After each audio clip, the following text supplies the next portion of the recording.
തൂഫാനെ പോലെ ആയെങ്കിയെ തൂക്കണം, തൂക്കി കൊല്ലലല്ല, പിടിക്കണം.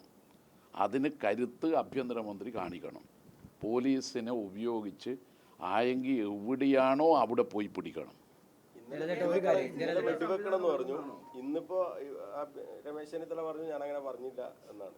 അല്ല, വെടിവെക്കണോ വേണ്ടിയോ എന്നൊക്കെ അവർ തീരുമാനിക്കട്ടെ. മുഖ്യമന്ത്രിയാണല്ലോ ട്രാൻസ്ഫറൊക്കെ വരുമെന്ന് പറയുന്നത്, വെടിയൊക്കെ വരുമെന്ന് ആഭ്യന്തരമന്ത്രി പറഞ്ഞിട്ടുണ്ടാവാം. പക്ഷേ കേസുകളിൽ പ്രതിയായ ഒരാൾ പോലീസിനെ വെല്ലുവിളിച്ച് നടക്കുന്നത് ആശ്ചര്യകരമാണ്.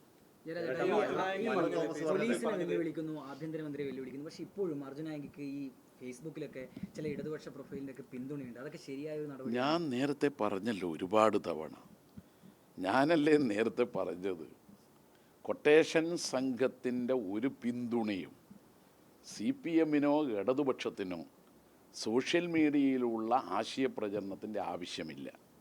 അവരെ പിന്തുണക്കാൻ ആരെങ്കിലും തയ്യാറാവുന്നുണ്ടെങ്കിൽ അവർ ക്രിമിനലുകളും കൊട്ടേഷൻ സംഘത്തിലെ അംഗങ്ങളുമായവരെയാണ് പിന്തുണക്കുന്നത് എന്ന് കരുതുക, അതിൽ നിന്ന് പിന്തിരിയുക. അതുകൊണ്ട് കൊട്ടേഷൻ സംഘം അവർക്ക് പാർട്ടിയില്ല, രാഷ്ട്രീയമില്ല, ഒറ്റ കാര്യമുള്ളൂ, കൊട്ടേഷൻ മാത്രം. കൊട്ടേഷൻ സംഘത്തെ കൊട്ടേഷൻ സംഘമായി കാണണം. ഈ സംഘങ്ങളെ പോറ്റി വളർത്തിയത് മുൻ ജില്ലാ സെക്രട്ടറി ആണെന്ന് പറഞ്ഞത് CPM-ന്റെ മുൻ കമ്മിറ്റി അംഗവും തോമസ് ഇങ്ങനെ അതിലൊന്നും ഒരു വസ്തുതയില്ല.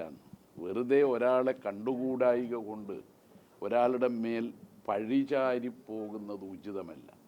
സത്യം സത്യമായി കാണണമല്ലോ. CPIM അദ്ദേഹം അടക്കമുള്ള കമ്മിറ്റിയാണ് അന്ന് ഈ കൊട്ടേഷൻ സംഘത്തെ തള്ളിപ്പറയണമെന്നും പേരെടുത്തുകൊണ്ട് പരസ്യമായി പറയണമെന്നും തീരുമാനിച്ചത്. ആ ജോലി പാർട്ടിയുടെ ജില്ലാ കമ്മിറ്റി തീരുമാനിച്ചപ്പോൾ നിർവഹിച്ചത് ഞാനാണല്ലോ.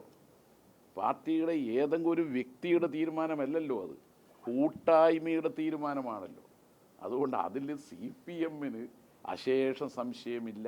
ഇവിടെയുള്ള CPM-നോ തിരുവനന്തപുരത്ത് സംസ്ഥാന നേതൃത്വത്തിലുള്ള CPM-നോ ഒരു സംശയവും അക്കാര്യത്തിലില്ല.